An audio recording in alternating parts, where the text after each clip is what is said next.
everybody back at Fellowship, and we miss you and think about you and love you and appreciate your care and support. I guess I think of the song from Pam Thumb from a few years ago, Life is Hard, God is Good.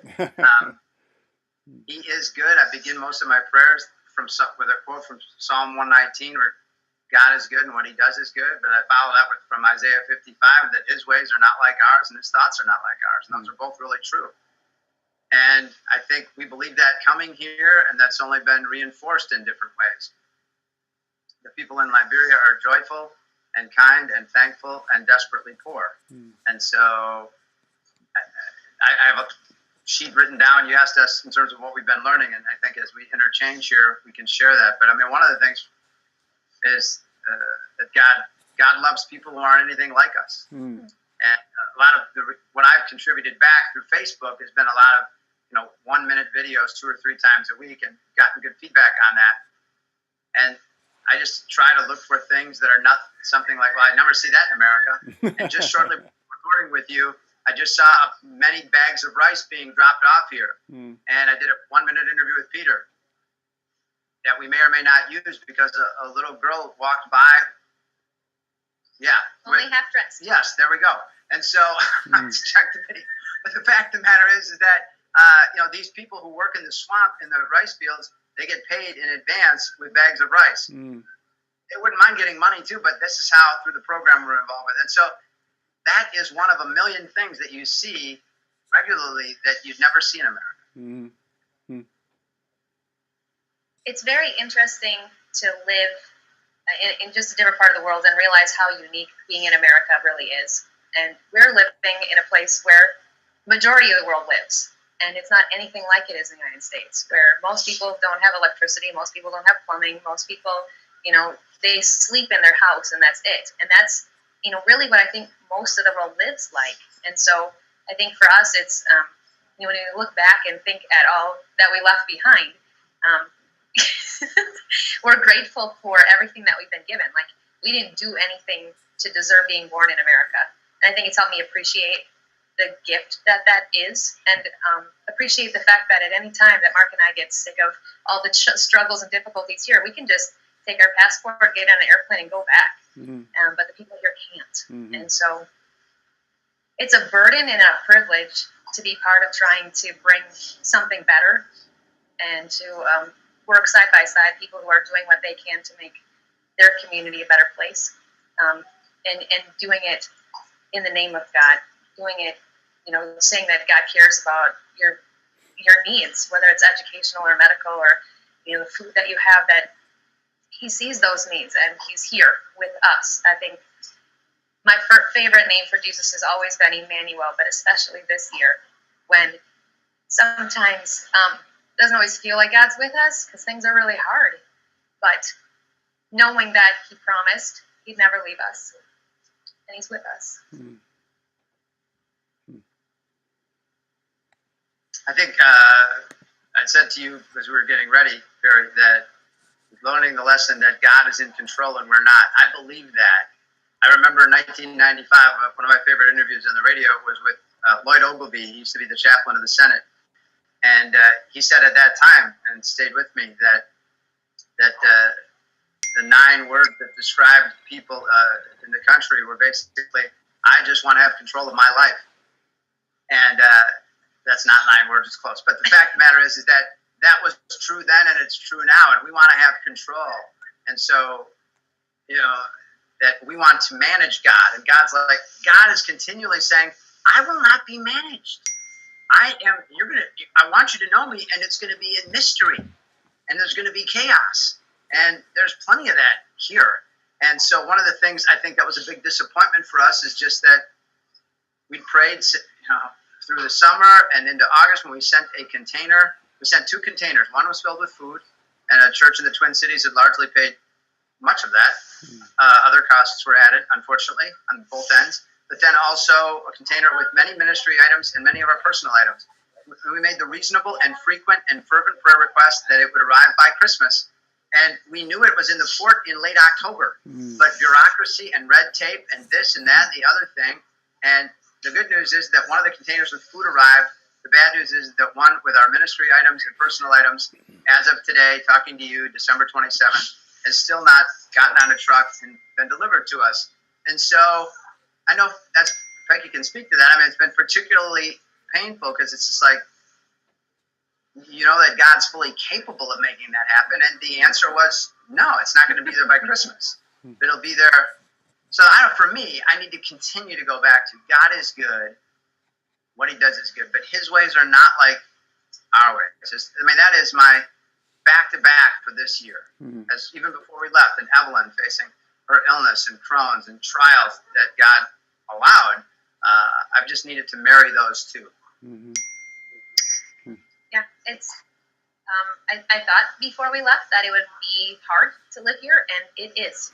And there are a lot of challenges here that I maybe hypothetically thought about when we still lived in Eau Claire that are an everyday occurrence now, where, kids are coming to our door asking for food for lunch, or, we had just a boy walk in just now asking for some cold water, and, people are showing up needing something. They're always asking for something, and I don't blame them at all for asking, because if I were in their position, I would be asking somebody for help too. Sure. But to try to learn the balance of knowing when do you get involved and when do you not, and where's the balance of, if we give until we can't give anymore, then then we don't have anything left, and so that's been a huge challenge of just and with the kids too. The kids are interacting with the kids on our campus, and trying to learn how to interact with them is really challenging for them. And I hope that long term over their life, this is something that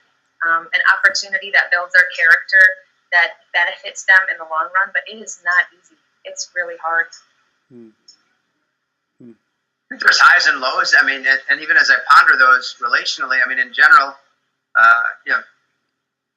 Liberians that you get along with better than others, you get closer to, or you build up a relationship with, or you like, just like in the States, some of our relational problems have probably been people who were Americans, oddly enough.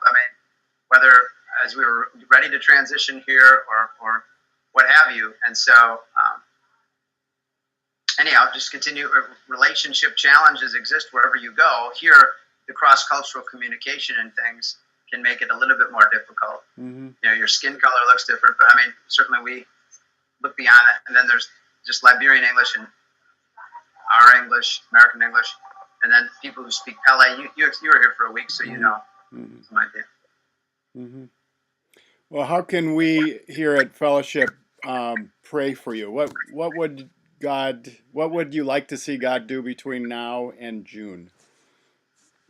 The prayer that I always pray for myself is wisdom to know what to do, the courage to do it, and then the strength to carry it out. So, every day, the opportunities to do things, the needs are overwhelming. In a lifetime, in 5 lifetimes, I'd never be able to do enough to accomplish the work that I see right in front of me. And so it's a challenge every day to know what is it that God has for me to do today, because I can't do all of it. And so I struggle knowing whether or not, I think, that balance between the urgent and the important is really at a higher level here, because there's so much that is urgent, and it also feels really important, and we can't do all of it. And so I just really need wisdom to know what it is that we should be giving ourselves to, and then just the courage to do the hard stuff. There's a lot of hard stuff to do, a lot of communication that you don't necessarily want to do, but you need to, and ways that you have to deal with conflict or deal with misunderstandings, and trying to do it graciously and not hurt people, but also set boundaries. And it's all I don't like conflict. So yeah, I know. Let's go to Africa. You don't like Africa yet. Anyway. So wisdom, and then courage to do the thing when I do know what to do, that I would have the courage to do it, and then just the strength to be able, once I know what to do and I'm going to do it, and then just the strength to be able to do it, because the environment here is, it's a tropical rainforest, so you think it's nice like Hawaii, but it's harsh in the sense that the heat is very exhausting, and there's some days that you just don't have any energy. And so really the strength to be able to do the work in front of you is a serious prayer request. Mm-hmm. Mm-hmm. I think the biggest thing I would say is for myself and for Peggy is that we stay that intimate relationship with Christ and let ministry flow out of that. I mean, Jesus wasn't kidding when he said in John 15, apart from me, you can do nothing. Mm. He didn't say little, he said nothing. Mm-hmm. And so, but he said, if you abide in me and I abide in you, then you'll bear much fruit. And I think I have it written down here. Ministry must follow and flow out of our intimacy with Christ. Mm. And I know for me, I had a chance to do a group study through a book by Oswald Sanders called Intimacy with Christ before I came, and that was helpful. And I felt like my focus for quite a while, almost since the start of Teamwork Africa in 2011, Acts 6:4, I wanted to be built into my life that they devoted themselves to the Word of God and prayer. Mm. And I feel like moving here has allowed me to do that more. Mm. I've preached most Sundays at Eternal Love Church, and so we're closing out this Sunday, 1 John, and then we'll do 2 John, 3 John, June, and Ephesians before I come back in June. And so I've got it scheduled out, and I'm excited about that. Twice a week, I'm offering time of discipleship for guys, and the dearest guys to me have are two guys in particular, James and Johnson, and they both, I would describe them as humble and hungry. And so it's just exciting to build into them and have them just be like sponges to just soak up what they're learning. And then I have opportunities to go up into the interior, into Bong County. Perry, you went with us to, you know where Bonga is. Yeah. And so I go even further than that, down this mining road to Venezuela. People may have seen some of that nasty road on Facebook. It's a little better in the dry season.